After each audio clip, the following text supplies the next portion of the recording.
But here's one. Here's how one Republican member tried to reconcile that for him.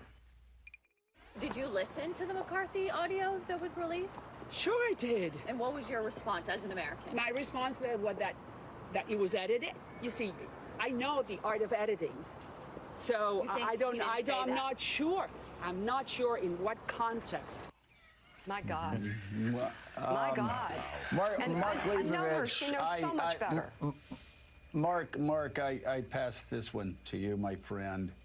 It was edited. I mean, this is the same dear Kevin who people heard screaming to Trump.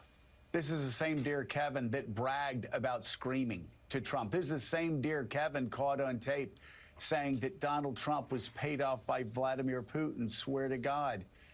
Like, these people know that they're lying. Of course they know. No, they all know. And they know that, and they know that we know that they're lying. They know that their rank and file know that they're lying, and yet they just keep lying. It is, look, I mean, we can tell people this till we're blue in the face. I mean, what Kevin McCarthy is saying to his members and what he's saying to, people that he's, eating dinner with in Washington is 180 degrees different than what he is saying when he is in Jim Banks's district in Indiana or when he's home in Bakersfield or wherever he is. I mean, there is, and look, Republicans will say, and people will say, like, look, voters aren't talking about this. And it's true. They might not literally be talking about what Kevin McCarthy was, like, busted for saying in a leaked video or leaked audio in an upcoming book. They might not be literally talking about that.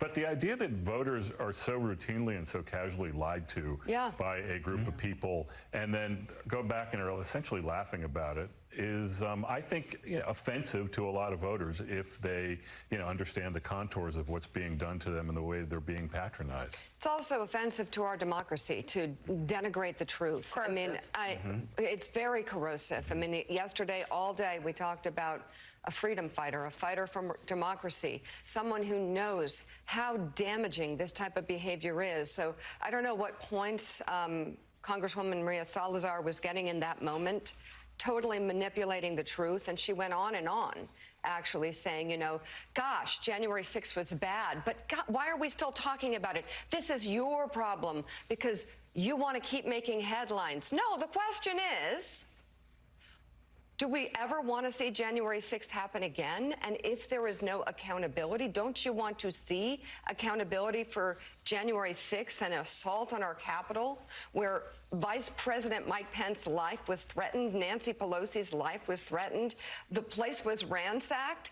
Don't you, Congresswoman Salazar? I mean, the question answers itself, and yet they flick it off because they want to make Trump happy. It's whataboutism, it's the same. I mean, this feels like it's all the same fight. It's like, it's whataboutism, which is what Russia does. That is their play. The fight in Ukraine, how the Republicans are casually lying and everyone accepts it and expects it to happen. And how that's hurting Democrats when they don't stand up to fight back, both in terms of pushing back on the culture war, but also these fights take hold when you're not making progress. That's when Democrats get into it. When you're not making progress on behalf of working people, that is when the culture war stuff can take back to where we began, which was the point you were making.